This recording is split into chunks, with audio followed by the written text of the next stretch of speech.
Alléluia. Viens avec moi dans le livre d'Éphésiens maintenant. Éphésiens chapitre 4, versets 17 à 24. Si tu es là, dis Amen. Je lis donc la parole de Dieu. Voici donc ce que je dis et ce que je déclare dans le Seigneur. C'est que vous ne devez plus marcher comme les païens qui marchent selon la vanité de leurs pensées. Ils ont l'intelligence obscurcie. Ils sont étrangers à la vie de Dieu à cause de l'ignorance qui est en eux, à cause de l'endurcissement de leur cœur. Ayant perdu tout sentiment, ils se sont livrés à la dissolution pour commettre toute espèce d'impureté jointe à la cupidité. Mais vous, ce n'est pas ainsi que vous avez appris Christ. Si du moins vous l'avez entendu et si conformément à la vérité qui est en Jésus, c'est en lui que vous avez été instruits à vous dépouiller, eu égard à votre vie passée, du vieil homme qui se corrompt par les convoitises trompeuses. Verset 23, à être renouvelé dans l'esprit de votre intelligence. Et enfin au verset 24, et à revêtir l'homme nouveau, créé selon Dieu dans une justice et une sainteté que produit la vérité. Amen. Je vais lire encore à partir du verset 21. Si du moins vous l'avez entendu, et si conformément à la vérité qui est en Jésus, c'est en lui que vous avez été instruits à vous dépouiller. Quelqu'un dit dépouiller. Eu égard à votre vie passée du vieil homme qui se corrompt par les convoitises trompeuses, à être renouvelé. Quelqu'un dit renouvelé. Dans l'esprit de votre intelligence et à revêtir. Dit revêtir. L'homme nouveau créé selon Dieu dans une justice et une sainteté que produit la vérité. Dis après moi, dis Seigneur, ouvre mon cœur, ouvre mes yeux, laisse-moi recevoir de toi ce soir au nom de Jésus. Amen. Je voudrais parler de 3 secrets pour une vie chrétienne réussie. 3 secrets pour une vie chrétienne réussie. Le premier, c'est se dépouiller. Le deuxième, c'est être renouvelé. Et le troisième, c'est se revêtir. Quelqu'un dit se dépouiller. Être renouvelé et se revêtir. Alléluia. Est-ce que tu es prêt à recevoir la parole de Dieu? Est-ce que tu désires une vie chrétienne remplie de succès? Alléluia. Est-ce que tu désires une vie chrétienne successful? Amen. Est-ce que tu sais que ta vie chrétienne est supposée avoir du succès? Ta vie chrétienne est supposée avoir du succès. Et ce soir, on va apprendre 3 secrets qui sont dans la parole de Dieu.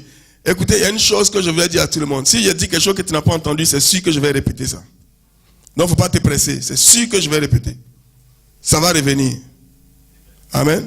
C'est pour s'empêcher qu'on demande, parce que ça me gêne. Alléluia. Se dépouiller, être renouvelé et se revêtir. Si du moins dans le verset 21, vous l'avez entendu, et si conformément à la vérité qui est en Jésus, c'est en lui que vous avez été instruits à vous dépouiller. Eu égard à votre vie passée, vous dépouillez du vieil homme qui se corrompt par les convoitises trompeuses. Ça c'est 1. Verset 23, à être renouvelé dans l'esprit de votre intelligence. Ça c'est 2. Et à revêtir l'homme nouveau, créé selon Dieu dans une justice et une sainteté que produit la vérité. Dépouiller, être renouvelé, se revêtir. Amen.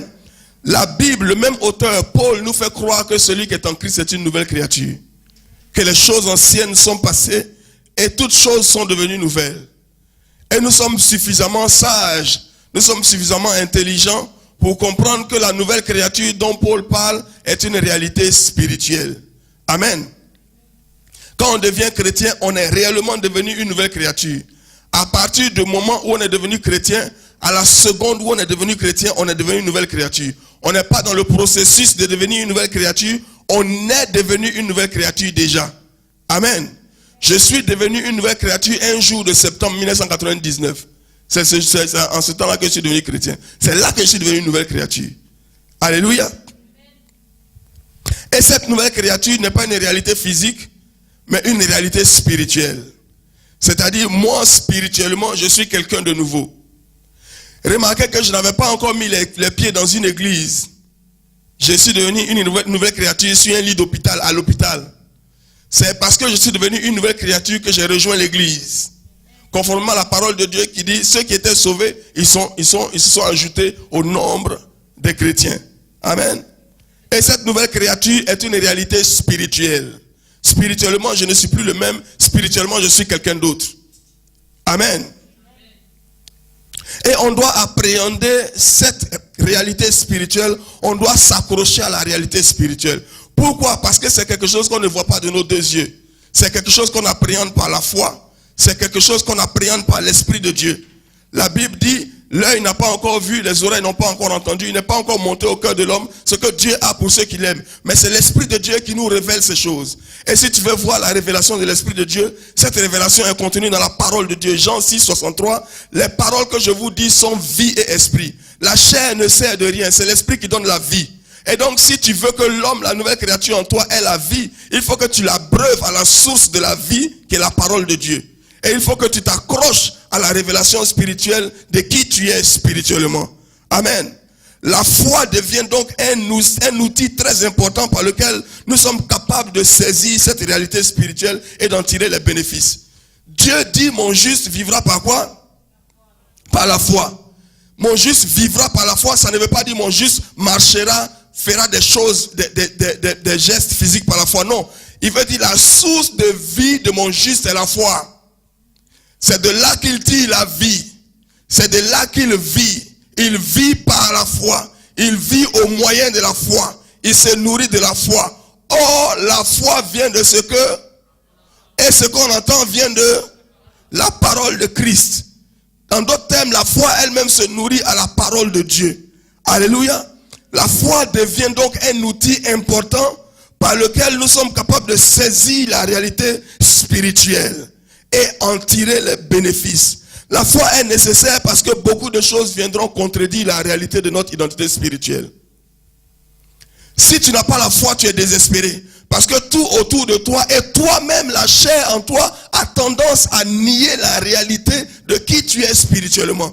Tôt ou tard, tu te retrouves, avant même que tu ne l'imagines, tu te retrouves devant un obstacle, ou bien une pensée, ou bien une réalité physique qui t'amène à douter de qui tu es réellement. Si tu es réellement un enfant de Dieu ici, il est arrivé dans ta vie au moins une fois où tu t'es posé la question de savoir, est-ce que ça là, mais ça me fait douter, est-ce que je suis vraiment un enfant de Dieu? Amen. Je ne sais pas ce qui se passe pour toi, mais Paul dit que celui qui pense qu'il tient debout là, c'est celui qui doit être ferme, de peur qu'il ne tombe. Celui qui est déjà couché ne peut pas avoir peur de tomber. Amen. Donc tant que tu es debout, tu dois t'assurer que tu es vraiment debout. Alléluia.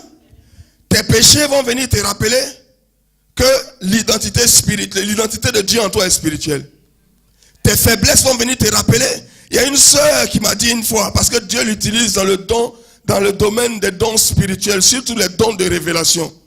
Dieu peut lui dire quelque chose sur toi. Et puis elle va te dire. Amen.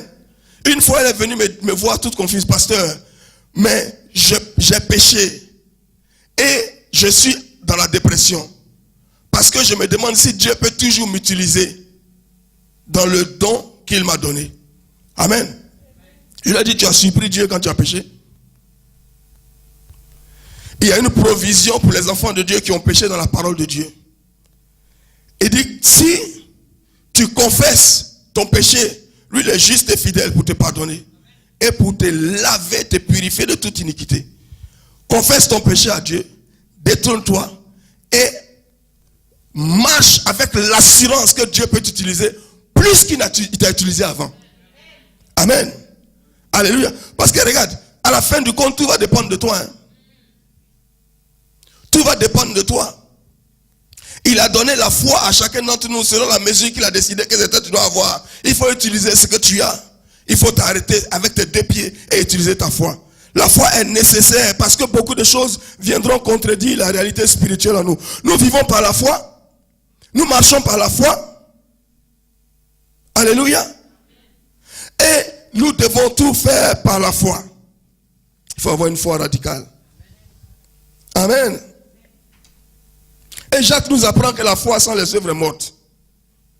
Si tu as la foi et on ne voit pas les fruits de la foi, c'est que ta foi est morte. Tu vois, il est facile de dire j'ai la foi. Il est très facile de dire j'ai la foi. Mais si tu as la foi, ce n'est pas ce que tu dis là.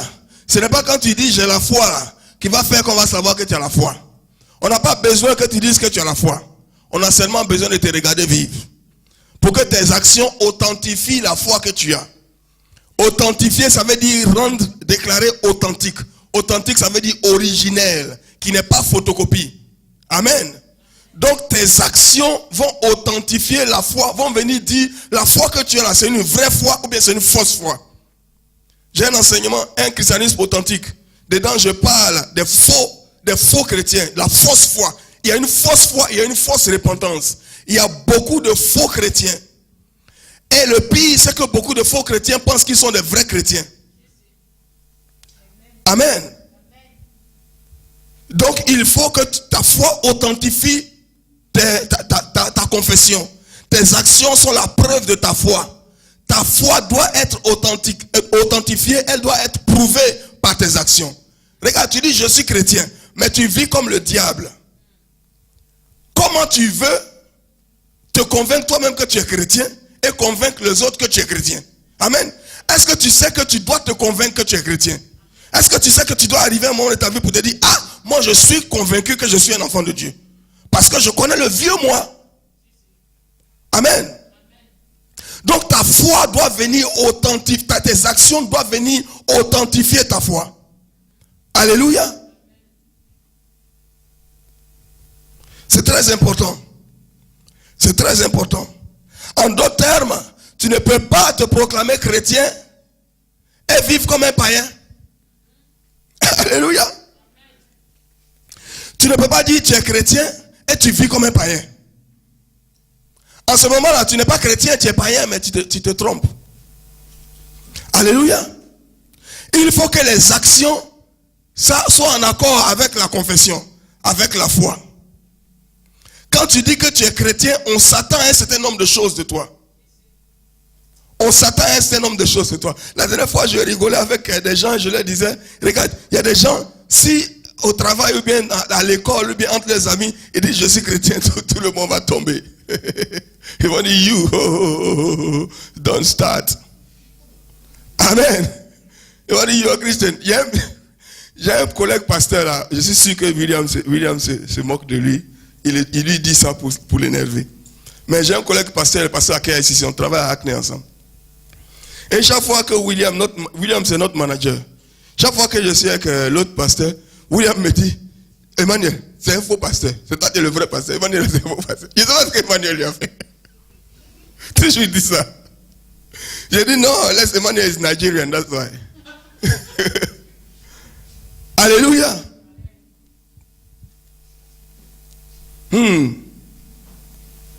Donc quand tu es chrétien, on s'attend à une nouvelle façon de vivre, à un nouveau style de vie. Amen.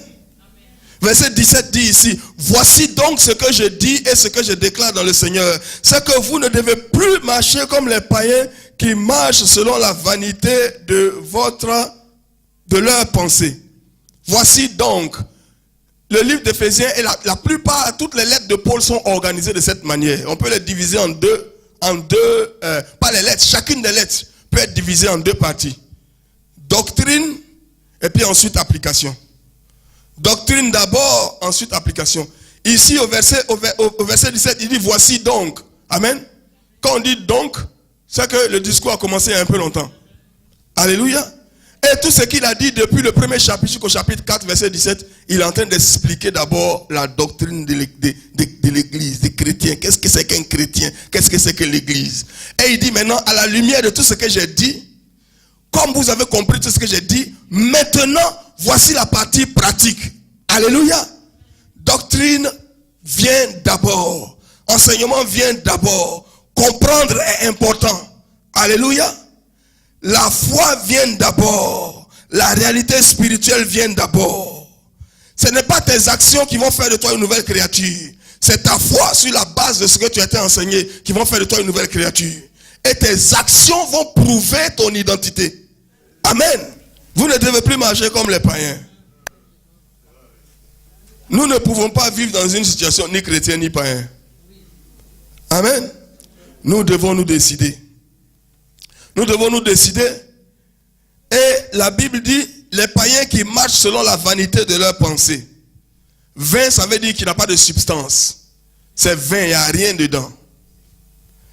Si vous avez été un païen, vous savez que dans le païen, il n'y a rien dedans. Oui. Si vous l'êtes encore, vous n'avez pas encore réalisé. Mais je vous informe, il n'y a rien dedans, rien, zéro. Mieux vaut réaliser ça vite. Sinon tu perds ton temps, Satan te blague. Jésus-Christ a dit, il dit, l'eau du puits là, si tu viens boire ça, tu vas toujours avoir soif. Mais l'eau que moi je vais te donner là, une seule goutte, ça va étancher ta soif pour toujours. Non seulement tu n'auras plus soif, mais je vais faire de toi une source d'eau vive qui va jaillir jusque dans l'éternité. Toi tu vas devenir le puits des gens. Amen. Mais le puits de Satan, ça va te faire venir là tous les jours. Chaque jour tu vas venir. Ça change la forme seulement. Mais tu reviens toujours. Pourquoi? Parce qu'il n'y a rien dedans, ça ne satisfait pas. Amen.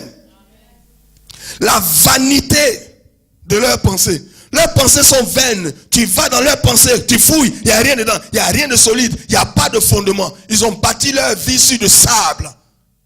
Et dès que le premier vent souffle, que ça transporte la maison, c'est la panique. Alléluia. Ce qui est vain, ce qui est vide de sens, ce qui est illusoire. Ils vivent sur de l'illusion. C'est l'Ecclésiaste qui nous apprend que vanité de vanité, tout n'est que vanité. Lui, il a fait païennage quand il dit, ah, ça là, vraiment, il n'y a rien dedans. Il a tout fait, il a tout fait, il a tout fait. Amen. Vanité de vanité, tout n'est que vanité. La recherche des plaisirs, des biens matériels, tout n'est que vanité. Amen. Et regarde, le diable veut nous préoccuper par des choses vides de sens. Le diable veut nous préoccuper, toute ton attention est fixée sur quelque chose qui n'a pas de sens. C'est vide de sens. Il est mieux pour toi de réaliser rapidement que ça c'est vide de sens. Alléluia. Alléluia. Bon, regarde, tu as fait maquis, tu as fait habit, tu as fait femme, tu as fait homme, tu as fait jusqu'à... Tu as trouvé quoi dedans? Tu as trouvé quoi dedans? Rien. Tu as trouvé maladie. Alléluia. Il n'y a rien de ça dedans. Quitte dans ça. C'est la vanité. Quitte dans ça. Amen. Ils marchent selon la vanité de leurs pensées. Et des gens qui pensent qu'ils sont assis sur quelque chose. Il y a des gens, quand ils étaient dans le monde là, quand on était dans le païen là, on dit c'est un viveur. On l'homme en train de se tuer tous les jours. Hein? Mais on dit c'est un viveur. Il est content. Oh, c'est un moureur. C'est la vérité. Il est en train de mourir, on dit c'est un viveur. Regarde notre frère qui est mort ici, qui est parti. Et moi je pense qu'il est au ciel. Le Saoudien, on l'appelait le Saoudien. Ah, le Saoudien. Mais si tu as une fille et puis tu lui plais trop, si tu es sauvé. Le Saoudien te prend, il t'amène chez le Mercedes dealer, il dit, bon, qu'est-ce que tu veux quoi? Ça c'est combien? 30 000 pounds, bon, prends pour toi. Ah. Il a l'argent dans les vols jusqu'à... Amen. Les Saoudiens, ils prennent une bouteille de whisky, tu en donnes de l'eau. Dépose. Mais quand le cancer a frappé, il a commencé à se rendre compte que c'était vanité. Il n'y a rien dedans. L'argent ne pouvait plus rien faire. Le Saoudien s'est retrouvé dans une petite église à Camberwell. Comme un sachet qui court pour aller monter sur l'arbre du sycomore. Le Saoudien, du haut de son argent, s'est retrouvé dans une petite église à Camberwell. L'argent est fini. Il me regarde, quand j'ai fait annonce pour dire, on a acheté ça, on a acheté ça, il dit, pasteur, vraiment, si c'était avant là, je vais en ville, je reviens, je donne 10 000 pounds. Je dis, non, c'est rien, ça va aller. Alléluia. Le Saoudien est mort devant nous, sous nos yeux. Il n'y a rien. Rien. Mais par la grâce de Dieu, le Saoudien a connu le Seigneur avant de mourir. Alléluia. Alléluia. Et je suis sûr que là où il est maintenant, il dit, hey, Seigneur, si tu pouvais me donner vraiment 2 minutes sur la terre pour aller parler à tous les Saoudiens.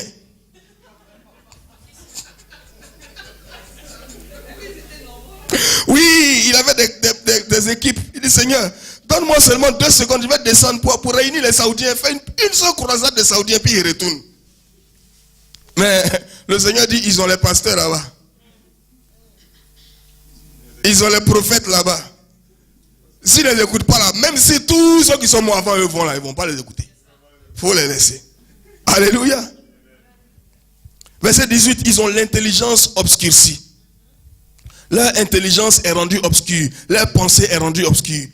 Comment tu peux évangéliser quelqu'un, lui parler du salut, le pardon de tous les péchés, la liberté, la fin de la condamnation, l'autorité de Dieu. Tu vas devenir autoritaire sur tous les sorciers qui te poursuivent. Et puis il dit, il ne veut pas. Amen. Écoutez, quelquefois quand vous asseyez, vous réfléchissez, vous pensez à ça. Quelqu'un, on te donne salut cadeau, tu ne payes pas. Jésus va te sauver. Il y a des gens, ils sont malades, ils sont couchés sur le lit en train de mourir. Tu dis, Jésus peut te guérir, il dit, je ne veux pas. Son intelligence est totalement obscurcie. Obscurcie, ça veut dire rendu noir, rendu obscur, il ne voit plus. Il ne fonctionne pas normalement. Son intelligence est obscurcie. Alléluia. Et voilà la base, le fondement des païens. Ils marchent selon la vanité de leurs pensées. Ils marchent selon une pensée obscurcie. Ils sont incapables de réfléchir. Ils se détruisent eux-mêmes. Ils sont des marionnettes. La Bible dans le livre de 2 Corinthiens 4, verset 4, qu'ils sont aveuglés par le Dieu de ce monde. Le prince de ce monde les a aveuglés. Ils ne peuvent plus voir clair. Alléluia. C'est une chose grave que d'être incapable de voir. Un homme sans la capacité de voir ne peut marcher, ne peut choisir, ne peut discerner. Tu ne vois pas, tu ne sais pas quel danger vient vers toi. Tu ne sais pas où mettre le premier pas. Puisque tu ne vois pas. Amen. Tu ne peux pas choisir. Regarde la capacité que Dieu te donne de choisir tous les jours. Tes yeux sont ouverts. Tu vois ce qui est mauvais, ce qui est bon. Tu peux choisir le bon. Amen. Et si tu es spirituellement, tu as les yeux spirituellement ouverts, regarde, Dieu peut te dire qui est en train de venir vers toi. Dieu peut te dire, allie-toi à cette personne. Ou bien ne t'allie pas à cette personne. Tu ne vas pas être maintenant trompé par l'apparence des gens. Il n'a qu'à avoir 50 vestes. Mais quand toi tu te mets sur tes 2 petits genoux, Dieu le met à découvert. Quand il vient, tu dis, mon frère, tes vestes, ton argent, toi-même, allez-y. Moi, mon Dieu m'a déjà parlé. Ton intelligence est au clair. Tes yeux sont ouverts. Tu vois clair. Amen.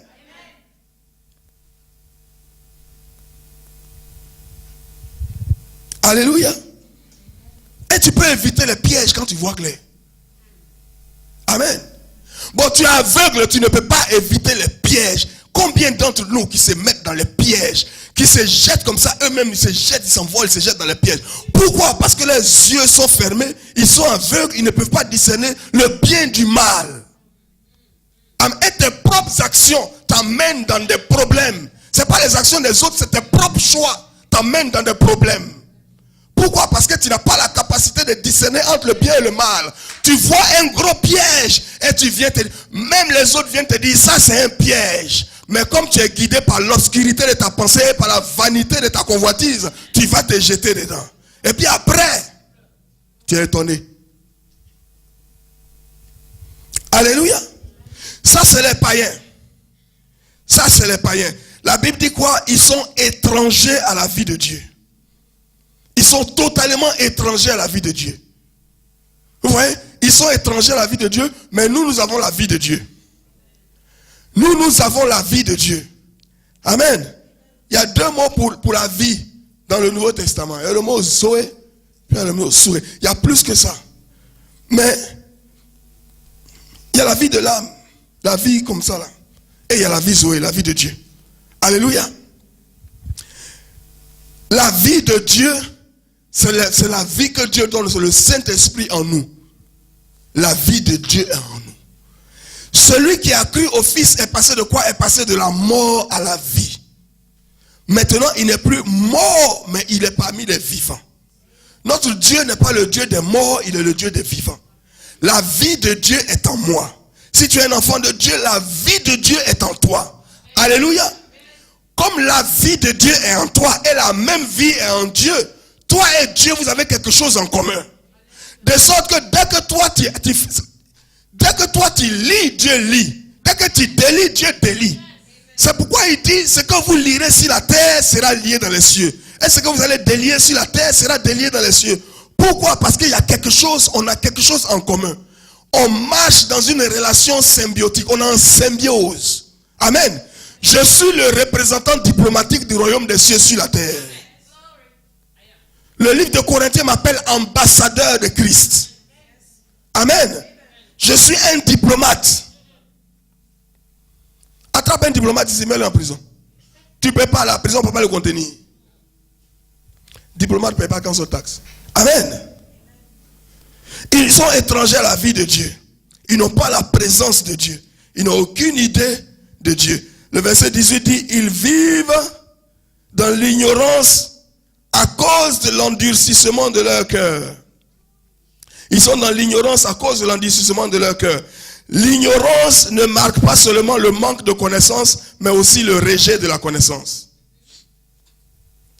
L'ignorance ne marque pas seulement le manque de la connaissance, mais l'ignorance marque aussi le rejet de la connaissance. Vous voyez, la Bible dit, vous connaissez ce passage, Osée chapitre 4, verset 6. Ou chapitre 6, verset 4. La Bible dit, mon peuple périt par quoi? Par manque de connaissance. Vous connaissez ça, non? Est-ce que vous connaissez ce qui suit? Vous ne connaissez pas ce qui suit? Il dit, puisque tu as rejeté la connaissance, moi aussi je vais rejeter ton sacerdoce. Amen. Il dit, puisque tu as rejeté la connaissance, regarde, l'ignorance, ce n'est pas seulement le manque de connaissance, c'est le rejet de la connaissance. Parce que la connaissance est disponible.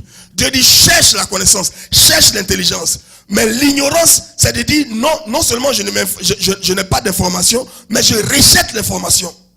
Je ne veux pas chercher la connaissance. Et Dieu dit, puisque tu as rejeté la connaissance, ton sacerdoce, ce que tu as fait là, moi je n'y accorde aucune valeur. Pourquoi? Parce que tu as rejeté la connaissance. Ils marchent par l'ignorance et par la dureté du cœur.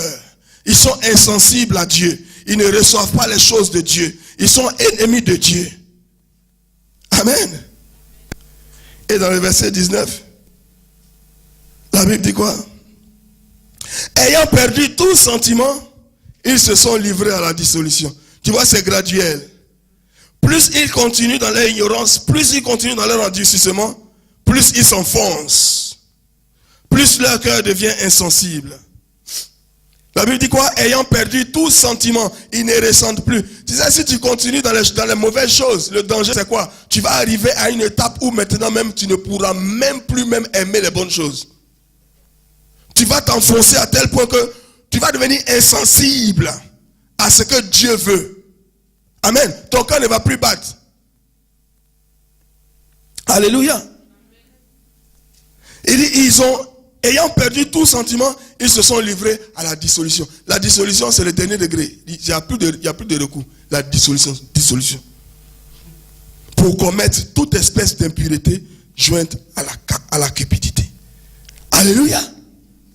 Ça parle de païens. Mais il y a deux mots qui sont peut-être les mots les plus intéressants de la Bible. Au verset 20, il commence par quoi? Il dit, mais vous. Amen. Dit, mais moi. Alléluia. Tout ce dont il a parlé là, c'était les païens. Maintenant, il dit, mais vous. Quand il y a mais, ça veut dire ce qui vient là, c'est le contraire maintenant. Alléluia. Il dit, mais vous, ce n'est pas ainsi que vous avez appris Christ. Mais vous, ça c'est la grande division, la grande séparation, la grande différence entre les païens et les chrétiens, entre les infidèles et les fidèles, entre les pécheurs et les saints, entre les injustes et les justes. Dieu regarde le monde entier et il divise le monde entier en deux catégories. Les chrétiens et les non-chrétiens. Les pécheurs et les saints. Les injustes et les justes. Amen. Ne te blague pas. Bien-aimé, Dieu connaît deux catégories de personnes. Ceux qui sont en Christ et ceux qui ne sont pas en Christ. Un point, un trait.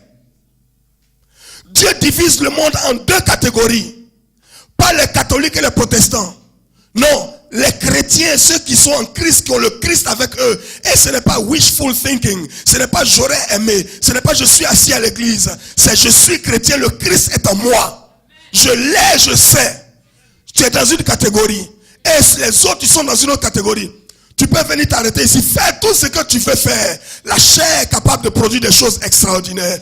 Mais la différence, c'est Christ ou pas. Alléluia. La différence qui va te différencier des autres, c'est Christ ou pas.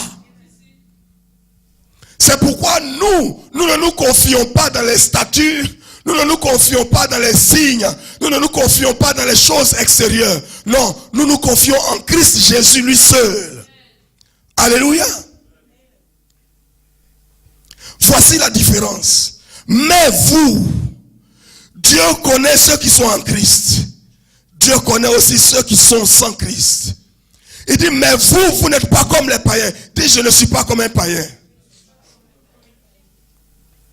Alléluia. Vous n'êtes pas comme les païens. Vous êtes différents. Vous avez été rendus justes. Vous avez été séparés. Vous avez été mis à part. Vous avez été sanctifiés.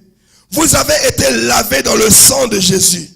Vous avez été délivrés de la puissance des ténèbres. Mais vous êtes une race élue. Vous êtes un sacerdoce royal. Vous êtes une nation sainte. Vous êtes un peuple acquis afin d'annoncer les vertus de celui qui vous a appelé des ténèbres à la lumière glorieuse de son Fils. Alléluia. Mais vous, le péché n'aura pas de pouvoir sur vous, car vous n'êtes pas sous la loi, mais sous la grâce. Mais vous, le péché n'aura pas de pouvoir sur vous, car vous n'êtes pas sous la loi, vous êtes sous la grâce. Mais vous, le péché n'aura pas de pouvoir sur vous. La puissance du péché sur vous ne peut pas vous emmener en enfer. La puissance du péché va se briser sur vous. Alléluia. Pourquoi? Parce que vous n'êtes pas sous la loi, vous êtes sous la grâce.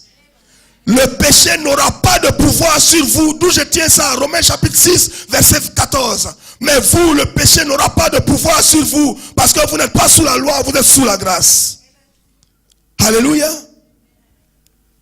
Car nous avons appris Christ. Nous l'avons appris. Nous avons entendu la bonne nouvelle. Nous avons obéi à la bonne nouvelle.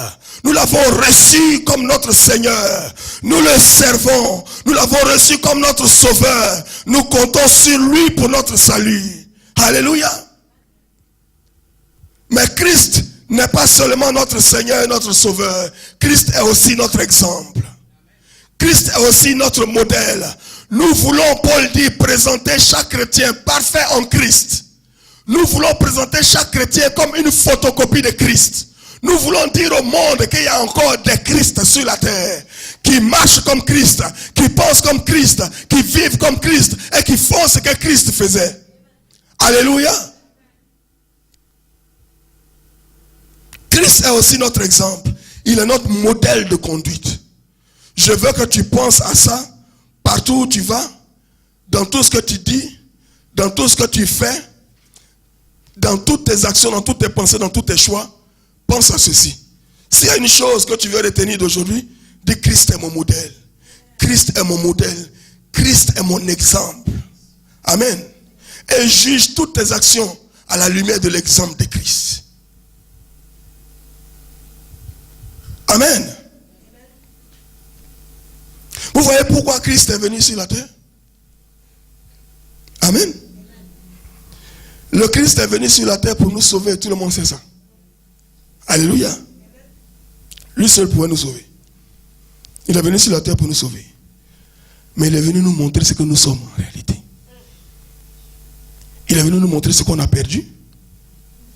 Et il est venu nous montrer ce qu'on devrait être et ce qu'on va être. Amen. Christ est venu nous montrer que Dieu a créé une race humaine qui pouvait vivre sur la terre sans péché. Il a été tenté de toutes parts, mais sans péché. Christ est venu nous montrer que Dieu a créé des êtres humains qui allaient vivre sur la terre, régner sur la terre et régner sur l'élément. Quand il parle, la tempête s'arrête. Quand il ouvre la bouche, les démons obéissent. Quand il y a une procession funèbre qui s'en va enterrer le cadavre, et Christ fait éruption, le cadavre sort du cercueil. Pourquoi? Parce que Christ est arrivé. Christ est venu nous montrer ce qu'on devrait être, ce qu'on peut être, ce qu'on doit être. Amen. Et toi et moi assis ici, nous sommes Christ sur la terre. Où tu arrives, les démons fuient. Amen. Alléluia. Christ est aussi notre exemple, notre modèle de conduite. Et dans ce passage, Paul nous enseigne 3 choses que nous devons faire pour avoir une vie chrétienne réussie, une vie chrétienne épanouie, une vie chrétienne pleine de succès. Alléluia. Alléluia. Nous allons en parler rapidement, nous allons partir d'ici. La première, c'est la suivante. Il a dit quoi? Si du moins vous l'avez entendu, et si conformément à la vérité qui est en Jésus, c'est en lui que vous avez été instruits à vous dépouiller. Quelqu'un dit dépouiller. La première chose, nous devons nous dépouiller du vieil homme. Amen. Nous devons nous dépouiller du vieil homme. Remarquez que les 3 choses que Paul dit sont nos responsabilités à nous. Il a fini d'expliquer ce que Dieu a fait. Ça, c'est la doctrine. Dieu a fait ceci, Dieu a fait cela, Dieu a rendu cela possible. Maintenant, l'autre face de la pièce, c'est nous. C'est à nous de nous lever de nos 2 fesses pour agir sur la base de ce que Dieu a déjà fait. Alléluia. Dieu ne va pas venir enlever le vieil homme. C'est à toi de te dépouiller du vieil homme. Et le mot qu'il utilise, c'est un mot qui montre l'urgence de la situation. Il faut te dépouiller. Comme l'aveugle s'est dépouillé du manteau qui pesait sur lui. Il a jeté le manteau. Amen. Nous devons nous dépouiller. Qui est le vieil homme? Le vieil homme, c'est l'homme d'avant. Comme la parole de Dieu le dit. L'homme d'avant, l'homme ancien. Laisse-moi aller un peu à la base pour que tu comprennes. Tu vois, chacun d'entre nous ici a une origine. Amen. Quand je dis origine, je ne parle pas de quel pays tu es parti. Je parle de quel pays tu viens. Je parle de l'origine de la race humaine. Nous tous, nous venons d'un seul homme. Il s'appelle Adam. Amen. Et Adam, comme il a désobéi à Dieu, il a chuté. Nous tous qui sommes nés d'Adam, naturellement, nous venons dans le monde déchu. Nous sommes tous pécheurs. Aucun n'est bon. Il n'y a pas un seul juste. Personne ne cherche Dieu. Si tu es sans Christ, que tu habites dans cette salle-là, tu es en Adam. Amen. Alléluia. C'est clair. Tu n'as qu'à être le pape. Sans le Christ, tu es adamique. C'est ta nature adamique qui est parée d'une certaine décoration spirituelle. Et il y a des gens qui veulent spiritualiser la rébellion. Amen. Nous sommes naturellement pécheurs. Nous naissons pécheurs. Nous sommes sans Dieu. Nous sommes ennemis de Dieu. La Bible dit, si tu es sans le Christ, tu es ennemi de Dieu. Donc la vieille nature, c'est quoi? Quand tu es devenu chrétien, tu es quoi? Une nouvelle quoi? Maintenant, tu es une nouvelle créature. Il y a la vieille nature là. Le vieil homme là. L'ancien toi là. Il faut que tu l'arraches. Il faut que tu te dépouilles de lui. Alléluia. L'ancien homme est contre toi. Le vieil homme n'est pas pour toi. Il est contre toi. Il te donne, il te fait miroiter certains plaisirs, mais en réalité, il est contre toi. Il n'est pas ton ami, il est ton ennemi. Alléluia. Il est un obstacle à ta progression spirituelle. Il est un obstacle à ton épanouissement spirituel. Il faut te dépouiller du vieil homme. Le vieil homme, c'est la vieille nature. C'est la nature pécheresse. C'est l'ancienne attitude. Regarde, le vieil homme, c'est le vieux principe. Le vieil homme, c'est l'ancienne façon de voir. On a parlé tout à l'heure, ils marchent selon une intelligence obscurcie. Le vieil homme, c'est l'ancienne façon de réfléchir. Le vieil homme, c'est l'ancienne façon de nous conduire. Nous devons nous dépouiller de ce vieil homme. Nous ne devons rien laisser du vieil homme. Alléluia. Alléluia. Il y a un ancien toi dont tu dois te séparer. Il y a un ancien toi dont tu dois te séparer. Si tu veux l'amener avec toi, il va être excess baggage. Il va être un poids. Alléluia. Identifie-toi au nouvel homme et oublie le vieil homme. Regarde, bien aimé, je vais te dire une chose qui va peut-être t'étonner. Mais sache-le, être chrétien implique forcément de se séparer de quelque chose. Alléluia. Il y a des choses, il y a des gens que tu ne peux pas amener avec toi dans ta nouvelle vie. Il y a des habitudes que tu ne peux pas amener avec toi dans ta nouvelle vie. Il y a une façon de penser que tu ne peux pas emmener avec toi dans ta vie chrétienne. Ça ne va pas t'aider, ça va te faire reculer. Alléluia. Le vieil homme est un ennemi de ton progrès spirituel. Le vieil homme est l'allié, il est le partenaire de Satan en toi. Le vieil homme te retarde. Le vieil homme t'empêche d'évoluer. Le vieil homme t'empêche d'avancer dans le Seigneur. Regarde, si quelqu'un te dit de ne pas prier, ce n'est pas la nouvelle créature, c'est le vieil homme. Si quelqu'un te dit de ne pas aimer ton prochain, ce n'est pas la nouvelle créature, c'est le vieil homme. Si quelqu'un te dit, oh, c'est celle-là qui t'a critiqué, critique là, c'est le vieil homme, ce n'est pas le nouvel homme. Ne l'écoute pas. Il n'est pas bon pour toi. Alléluia. Alléluia. Regarde, le vieil homme est vieux. Laisse-le là où il est. Dieu fait quelque chose de nouveau. Accroche-toi à ce qui est nouveau. Le vieil homme est vieux. Dieu fait quelque chose de nouveau. Dieu fait quelque chose de frais. Dieu fait quelque chose de bien. Accroche-toi à ce que Dieu fait. Le vieil homme, c'est le retour en arrière. Et écoute-moi très bien, bien-aimé. Le vieil homme t'expose à la possibilité catastrophique d'un retour en arrière. Alléluia. Le vieil homme t'expose à la possibilité catastrophique d'un retour en arrière. Le vieil homme t'expose à un échec total de ta vie chrétienne. Viens avec moi dans le livre de 2 Timothée rapidement. 2 Timothée chapitre 4. Je vais lire du verset 9 à 10. Si tu es là, dis Amen. La Bible dit ceci. C'est Paul qui parle et Paul écrit à Timothée, un jeune pasteur. Il lui dit ceci. Il dit, viens plutôt vers moi. Viens plutôt vers moi, car Démas m'a abandonné pour amour pour le siècle présent. Et il est parti pour Thessalonique. Démas a abandonné Paul, pourquoi? Pour amour du siècle présent. Démas a abandonné Paul pour l'amour du monde. Quand j'étais en France, il y a les Français, les pasteurs qui me parlaient de certaines régions de France. Et on a parlé d'une région de France, je ne sais pas si c'est la Bretagne ou bien quelque chose comme ça. On dit là-bas là.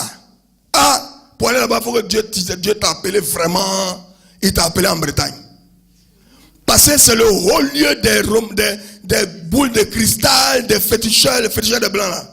C'est les sectes là-bas, c'est là-bas. On dit il y a un chrétien qui va être un Ivoirien qui va faire église là-bas. Aujourd'hui là, il a Abidjan Market. Il a fait sa boutique exotique. Et il vend les poissons frais, les poissons fumés, avec l'église. Il a pris de la vie des côtés. Alléluia. Alléluia. Regarde, il faut que ta connexion avec le vieil homme soit petite. Il faut qu'elle tende à disparaître. Sinon, Satan tu vas être une proie facile pour Satan. Parce que quand les difficultés vont se lever, tu vas chercher du réconfort dans le vieil homme. Tu vas commencer à regretter les concombres et les oignons de l'Égypte. Et quand j'étais païen, il y avait ceci que je pouvais faire, il y avait cela que je pouvais faire. Et tu vas commencer à faire des compromis. Non! Il ne faut pas que le monde ait des contacts en toi. Alléluia! Vous voyez, nous vivons dans un monde déchu. Hein? Le monde dans lequel nous vivons là, c'est un monde déchu. Quand je venais tout à l'heure dans le bus, j'ai pris un magazine. Un magazine. À la première page du magazine, c'est une femme en truc. Sous corps, sous vêtements. Vous voyez, on est tellement habitué à ces choses. Ce sont des images qu'on a acceptées. Nos enfants grandissent avec ces choses. Mais qu'est-ce que tu veux? Qu'est-ce que tu veux? Tu veux susciter la convoitise dans le cœur des gens. C'est ce que tu veux. Et nous sommes dans un monde qui marche business sur la convoitise. Vous voyez, tous les beauty shops que vous avez là, le fondement, c'est la convoitise. Réfléchis avec moi. Est-ce que pour être belle,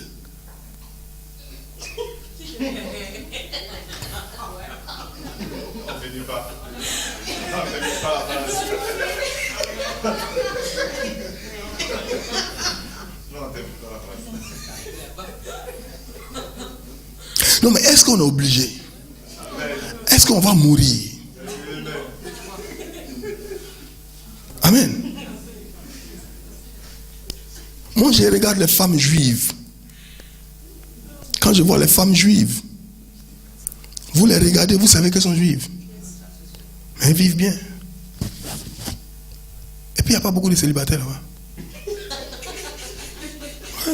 Mais moi je travaille au council. Elles viennent tout le temps pour se marier. Elles sont jeunes comme ça, 18 ans, elles viennent, elles sont mariées. On est venu faire un enregistrement d'un bébé. Ils sont mariés, ils ont le bébé. La femme a porté sa jupe jusqu'en bas la mer, là, ils sont mariés. C'est qu'en bas la mer, là, ils sont mariés. Mais nous, on a porté les jupes qui arrivent ici. Mais on cherche encore. Amen. Nous vivons dans un monde qui est rempli de convoitises. Nous vivons dans un monde déchu qui fait des affaires sur la base de la convoitise de la chair, susciter la chair, ses désirs et ses passions. Amen. Voilà le business dans lequel nous sommes. Mais écoutez, une nouvelle pour vous. Nous sommes dans le monde, mais nous n'appartenons pas au monde. Nous ne sommes pas obligés de vivre comme le monde. Alléluia. Viens avec moi rapidement dans le livre de 2 Pierre.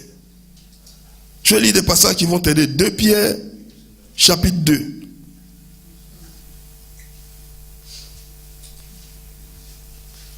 « 2 Pierre, chapitre 2, versets 20 et 21. 2 Pierre, chapitre 2, versets 20 et 21. Amen. La Bible dit quoi? La Bible dit, en effet, si après s'être retirés des souillures du monde par la connaissance du Seigneur et Sauveur Jésus-Christ, et s'ils s'y engagent de nouveau et sont vaincus, leur dernière condition est pire que la première. Car mieux valait pour eux n'avoir pas connu la voie de la justice que de se détourner après l'avoir connu du saint commandement qui leur avait été donné. Amen. Pourquoi? Parce qu'il y a la convoitise du monde qui vient, qui te fait goûter aux choses de Dieu. Et parce que c'est trop fort dans ton cœur, ça te fait détourner. Tu dois te dépouiller du vieil homme. Tu dois te dépouiller, tu dois le désarmer, tu dois l'affamer, tu dois te dépouiller de lui. Alléluia. Alléluia.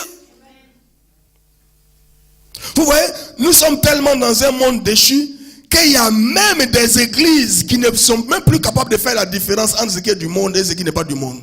Ce qui est de la chair et ce qui n'est plus de la chair. La limite est brouillée. On ne sait plus qui est où, qui fait quoi. Amen. Nous devons nous dépouiller du vieil homme. Nous devons nous dépouiller du vieil homme. Nous devons nous dépouiller du vieil homme, de la vieille façon de penser, de la vieille façon d'agir. Deuxième chose, on avance rapidement, nous devons être renouvelés. Verset 33 dit être renouvelés. Amen. Quelqu'un dit être renouvelé. Tu vois, nous ne devons pas seulement nous séparer du vieil homme, nous dépouiller du vieil homme, mais nous devons être renouvelés. Ephésiens 4, 23 dit ceci, à être renouvelés dans l'esprit de votre intelligence. La Bible dit aussi dans le livre de Romains chapitre 12, verset 2. Nous devons être renouvelés, nous ne devons pas être conformes au siècle présent. Nous ne devons pas avoir la même forme que le siècle présent. Nous ne devons pas être connectés au siècle présent au point où le siècle présent nous donne sa forme. Amen. Mais nous devons être renouvelés dans l'intelligence. Le renouvellement de l'intelligence est capital pour chaque chrétien. Amen. Le renouvellement de l'intelligence est très important pour chaque chrétien. Ouais, il est possible d'être chrétien puis fonctionner de la vieille façon, puis avoir des conséquences graves. Amen. Il est possible d'être chrétien et avoir des calculs qui sont basés sur l'homme ancien, l'homme païen, l'homme sans Dieu, l'homme opposé à Dieu. Il y a des chrétiens qui te donnent des raisonnements, tu sais que ça, ce n'est pas du chrétien, c'est du païen en toi. Détourne-toi de ces raisonnements parce qu'il va te créer des problèmes. Il faut être renouvelé. Il y a une jeune fille, je ne sais pas c'est qui d'entre vous qui me parlait de ça. Elle parlait avec une autre fille. Et l'autre fille lui disait, elle disait, moi si un homme me veut, il faut qu'il m'attende. Et l'autre fille lui disait, où tu as appris ça, tu es malade? Dans le siècle où on vit là, toi, où tu as vu ça? Tu dois d'abord lui montrer de quoi tu es capable. Vous voyez deux façons de penser totalement opposées. Il y a une façon de penser qui est totalement, qui épouse comme on était avant là. Païen là. C'est ce que toi tu as à l'église et c'est comme ça que tu veux fonctionner. Ça ne fonctionne pas comme ça. Effectivement, si un homme me fait, il va m'attendre. Pourquoi? Parce que c'est ce que Dieu dit. Et c'est la nouvelle créature en moi. C'est comme ça que ça fonctionne. Alléluia. Il faut être renouvelé dans l'intelligence. C'est capital pour chaque chrétien. Regarde ce que la Bible dit dans le livre de Romains chapitre 12. Quelqu'un peut lire ça pour moi? Romains chapitre 12. verset 2. Tu vas voir les bénéfices du renouvellement de l'intelligence.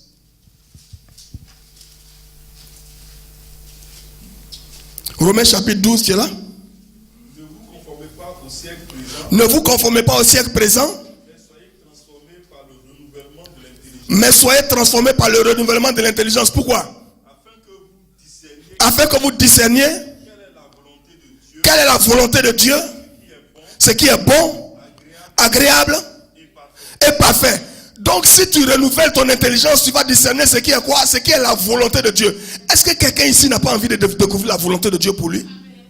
Tu vas discerner ce qui... Regarde, tu ne peux pas découvrir la volonté de Dieu avec une mentalité ancienne, avec l'homme ancien, avec une mentalité païenne. Tu es aveuglé, tu ne peux même pas voir ce que Dieu fait. Dieu est au milieu de ta maison en train d'agir, mais comme toi, ton cœur est tellement serré par le monde, tu ne peux pas voir ce que Dieu est en train de faire. Mais dès que tu renouvelles ton intelligence, tu es capable de discerner ce qui est la volonté de Dieu, ce qui est bon, ce qui est agréable, ce qui est parfait pour toi. Alléluia. Le renouvellement de l'intelligence est capital pour chaque chrétien. C'est avec une intelligence renouvelée que nous pouvons comprendre Dieu et sa volonté. Dieu et son plan pour nous. On ne met pas du vin nouveau dans de vieilles outres. Alléluia. Une nouvelle bénédiction s'obtient par une nouvelle mentalité. Et écoutez, moi je vous dis un truc. Nous les chrétiens africains là, si c'est prier, on a fini à ça. On a fini à prier. Moi j'ai fait des églises des blancs. Quand j'étais à Belfast, on allait dans des églises des blancs. C'est nous on envoyait veiller dans l'église, dans l'église là. Quand tu dis veiller, on dit what's that? Ils ne connaissent pas veiller. Nous on veille, c'est nous on tombe, c'est nous on crie, c'est nous on délivre toujours. Et c'est nous on n'avance jamais. Qu'est-ce qui se passe? C'est nous on délivre toujours, c'est nous on a les délivrances matin, midi, soir. Et c'est nous on ne bouge jamais. Qu'est-ce qu'il y a? What's wrong with you? Vous n'avez pas remarqué ça? Il y a des églises, ça fait 20 ans, on est là, on est là, même place là. Et c'est toujours les veilles de prière, les réunions de délivrance, et puis on est toujours à la même place. On ne bouge pas. Vous savez ce qui nous manque? C'est la tête là. Si on peut couper et mettre nos têtes là, ça nous aide. Il faut avoir un peu de stratégie quand même. Il faut réfléchir un peu quand même. Il faut s'asseoir et puis réfléchir et puis ne pas répéter les vieilles méthodes historiques qui ne marchent pas. Ça ne marche pas. Laisse tomber, fais quelque chose d'autre. Il faut innover. Alléluia. Il ne faut pas qu'on ait peur d'innover. Innover, ça ne veut pas dire changer le message. Il faut changer la stratégie. Alléluia. Non, il faut qu'on puisse regarder. Les blancs s'asseyent et puis ils se demandent pourquoi je fais ce que j'ai fait. Qu'est-ce qui marche, qu'est-ce qui ne marche pas? Comment améliorer? Il ne faut pas avoir peur de se remettre en cause et de remettre en question. Tu vois, nous avons la responsabilité de considérer la possibilité qu'on s'est trompé quelque part. Et de pouvoir revoir les choses, de s'asseoir et puis revoir les choses. Regarde, qui on cherche? Est-ce qu'on cherche les vieux chrétiens qui sont passés d'église en église? Non, on cherche des gens qui n'ont jamais entendu parler du Seigneur Jésus-Christ. On ne va pas faire un monde ici qui est étranger à eux, ils viennent et puis c'est adverse. Ça les rejette. Quand ils viennent ici, ils sont rejetés. Puis ils sont, non. On doit avoir en idée ce qu'on veut aller chercher. De sorte que quand ils viennent ici, ils trouvent un coin qui n'est pas aussi.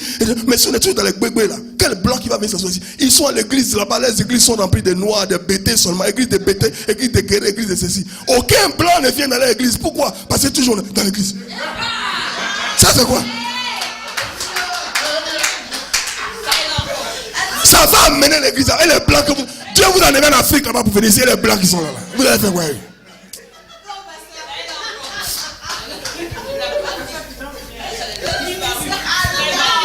Ah bon. Amen. Non, nous devons être capables de réfléchir. Nous devons être capables de renouveler notre mécanisme de réflexion. Regarde, nous devons être capables de nous demander, par exemple dans le cadre de l'église, quelle église voulons-nous? Où est-ce que nous voulons aller? J'aime mon doigt Zacharia de Tola. Chaque fois qu'il me voit, il tears me apart, il me déchire. Parce qu'il y a où tu te vois dans 5 ans, dans 10 ans. J'ai réfléchi. Hier, le pasteur Johnny m'a appelé, il vient d'arriver du Canada. Il dit, papa, je suis parti au Canada. J'ai fait 2 semaines. J'ai fait 2 cultes par jour. Partout. Il dit, je viens là, demain je vais en Belgique. Vous avez rencontré le pasteur Johnny il y a 4 ans ou 5 ans. Il m'a dit, papa, je suis en train de réfléchir à quelque chose. Nous, on a les églises. On ne dépasse jamais 50. On vient, on est focalisé sur l'église. On se tue. Ça dure à la maison. On ne mange pas. On est dans les problèmes. Mais on se sacrifie entièrement pour l'église. On n'a jamais pensé qu'on peut être utile en dehors des 4 murs de l'église. Il dit, moi maintenant, je vais à l'église. Je donne ce que j'ai. Si tu veux recevoir, tu reçois. Si tu ne veux pas recevoir, tu ne reçois pas. Mais je vais aussi servir ceux qui sont dehors pour que je puisse être utile et avoir de la satisfaction que je suis en train de faire ce que Dieu m'a appelé à faire. Amen. Alléluia. Aujourd'hui, il fait life coaching. Il est pasteur. Il entraîne les gens. Il parle dans les entreprises. Il s'utilise. Quand il va arriver devant le Seigneur, j'ai couru là-bas, j'ai tout fait. Tout ce que tu as mis à moi, j'ai tout fait. Amen. Non, nous devons réfléchir. Pendant ce temps, il y a quelqu'un qui est sorti sur Facebook. Il est en train de critiquer. Il dit, lui, il a fait son ministère, c'est pour insulter les gens. Il y a les Africains. Chaque fois, on crée de nouvelles stratégies de sottise. Alléluia. Non, renouveler son intelligence et agrandir sa capacité de recevoir de Dieu. Alléluia. Qui veut recevoir de Dieu? Si tu viens à Dieu avec un petit gobelet comme ça, c'est le petit gobelet là qui va remplir. Mais si tu viens avec un gros seau, il va remplir le gros seau. Dieu, son robinet coule toujours. Toi, élargis ta capacité. Regarde, élargis ta capacité à recevoir. Regarde, si tu as fait 10 ans ici, tu ne dois plus faire cleaning. Change. Change ta façon de penser. Ce n'est pas une affaire d'opportunité, c'est une question de la tête. Clique ta tête. Je suis venu dans ce pays, je suis tombé sur des gens qui ont fait 20 ans, ils m'ont dit, tu as un cleaning matin, un cleaning le soir, tu es ok. J'ai dit, moi j'ai fait l'université jusqu'à fatigué. J'ai venu ici pour lever, nettoyer les choses des gens. J'ai pris une machine à taper, j'ai fait mes propres leaflets pour faire cours de musique. Je suis parti partager, les gens appelaient pour demander cours de musique. Mais comme j'ai le téléphone, c'était pas pour moi, j'étais chez ma tante là. Quand ça sonne, on a les bras. Allô? Yes. No, easy go out. Easy go out. Je dis, hey, yeah. Mes contrats sont en train de partir. Easy go out. No. Je dis, easy go out. Hey, oh. Attends, je suis dans la chambre. Si il est tendu pour moi, le gars il a découragé. Amen. Non, il a dit non, ça c'est pas pour moi.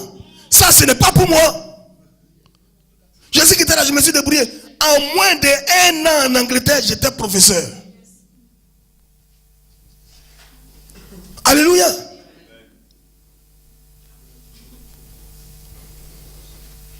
Non, ça commence dans la tête. Il faut changer l'attitude, il faut changer la façon de voir. Il faut remettre les choses en question. Ça là, c'est comment? Et puis il ne faut pas accepter les informations de seconde main.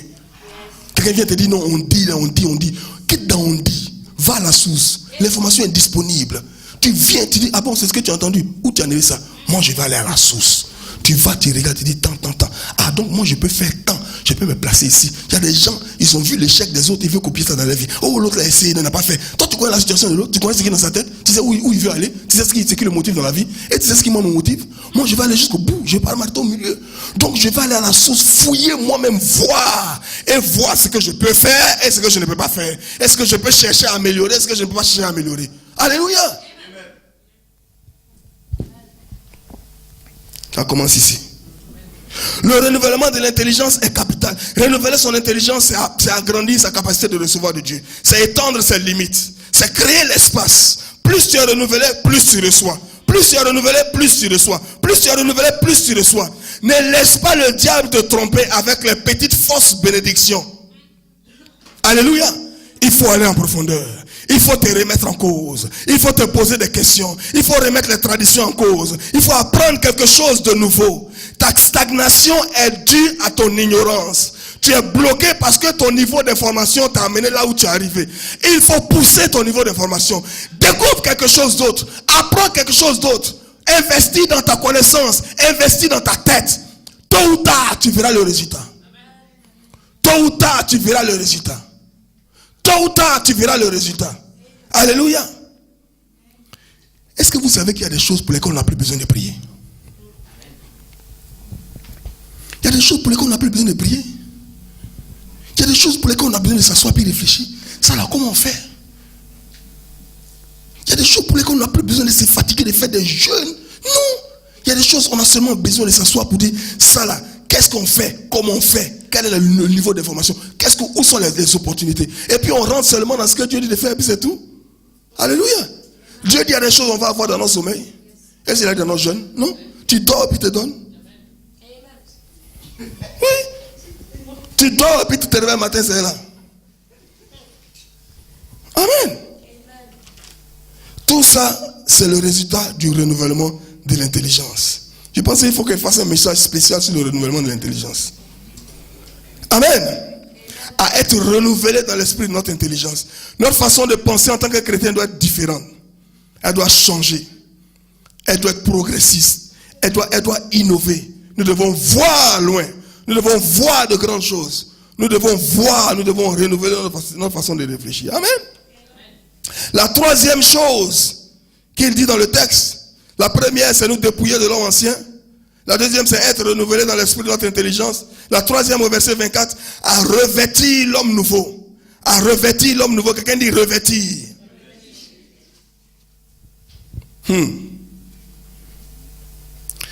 Il faut revêtir l'homme nouveau. Il faut revêtir, ça veut dire il faut s'habiller de l'homme nouveau. Il faut enlever l'homme ancien et il faut revêtir l'homme nouveau. Amen. Il ne faut pas maquiller l'homme ancien et puis penser que c'est un homme nouveau. Ça, c'est ce que j'appelle spiritualiser la rébellion. Amen. Il faut aller à la racine des choses.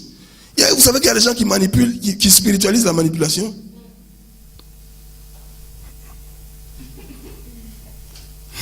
Regarde Saül. Dieu dit Saül. Voici ce qu'il dit de faire. Saül est parti, il a rationalisé ça. Il a fait. Puis après, il a cherché à spiritualiser ça. Dieu dit tue-les tous. Il ne faut pas laisser un. Je ne veux pas entendre un. Tout ce qui respire tue. Saül est parti. Il n'a pas tout tué. Il a laissé un peu. Quand le prophète est venu, le prophète dit mais Saül, comment ça s'est passé? Il dit mais il a tout tué. Il dit mais les moutons qui crient derrière toi, c'est quoi là? Il dit ah mais c'est ça qu'on va prendre pour amener à l'église. Il dit est-ce que Dieu qui t'a dit de venir tout tuer, c'est pas lui qui a créé l'église? Il dit ah prophète toi aussi. Tu vois, ça c'est la désobéissance, c'est la rébellion. Mais il veut même venir de spiritualité dessus. Qu'est-ce que tu appelles de faire ça à l'église? Non, on te dit de ne pas faire ça, tu ne fais pas, c'est tout. C'est toi qui connais les besoins de Dieu plus que Dieu. Le prophète a dit, ah bon, donc comme tu as désobéi, regarde, au moment où on est en train de parler, là, Dieu a déjà trouvé ton remplaçant. C'est fini. Dieu a trouvé ton remplaçant, tu es ex.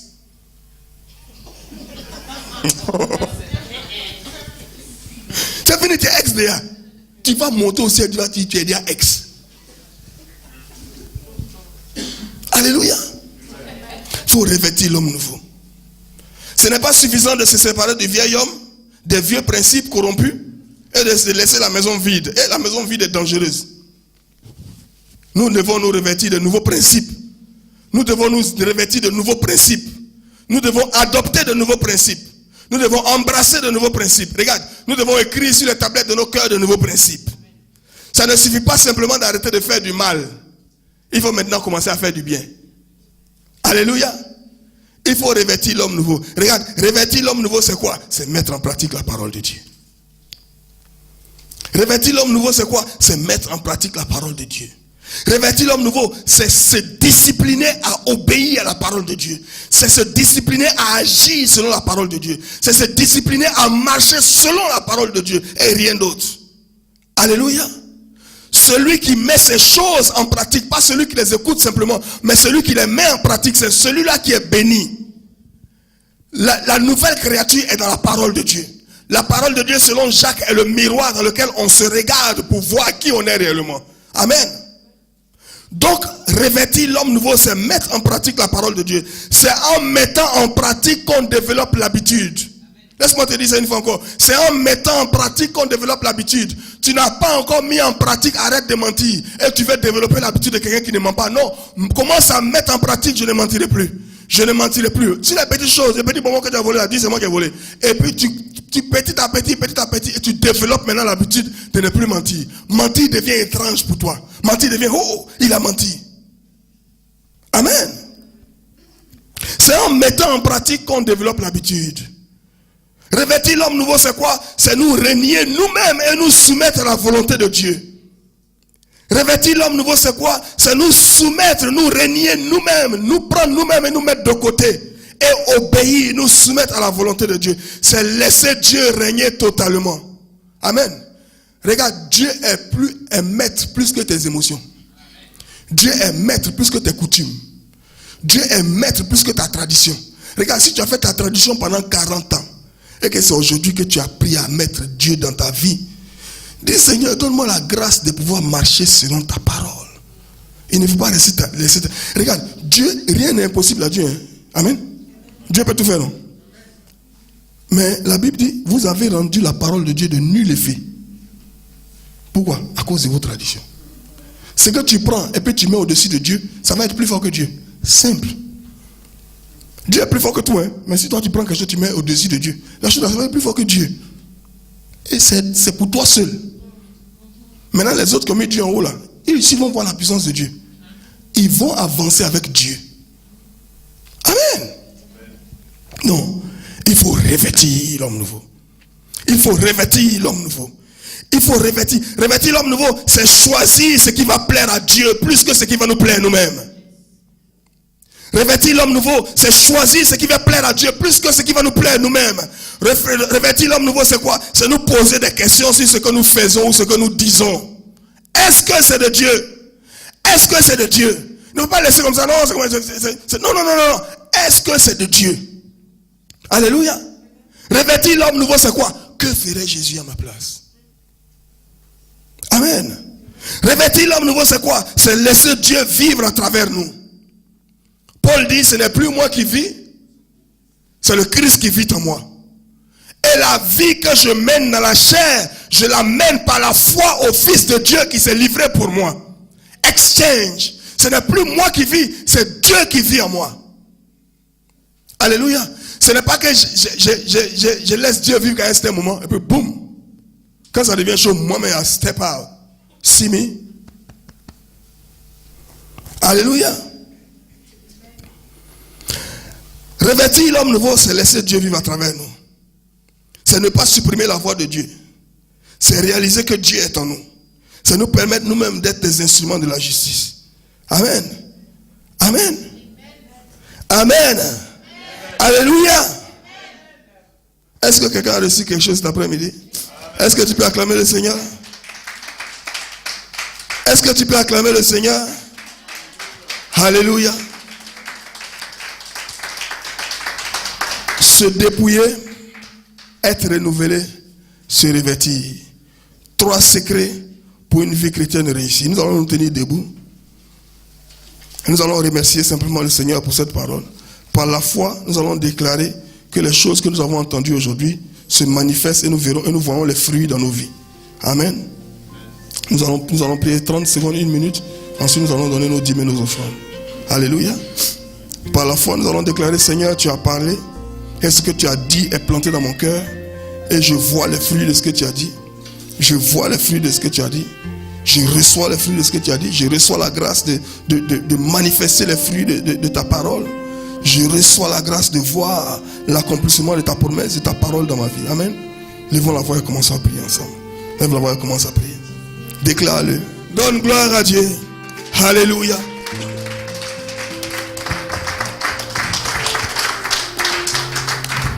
Alléluia.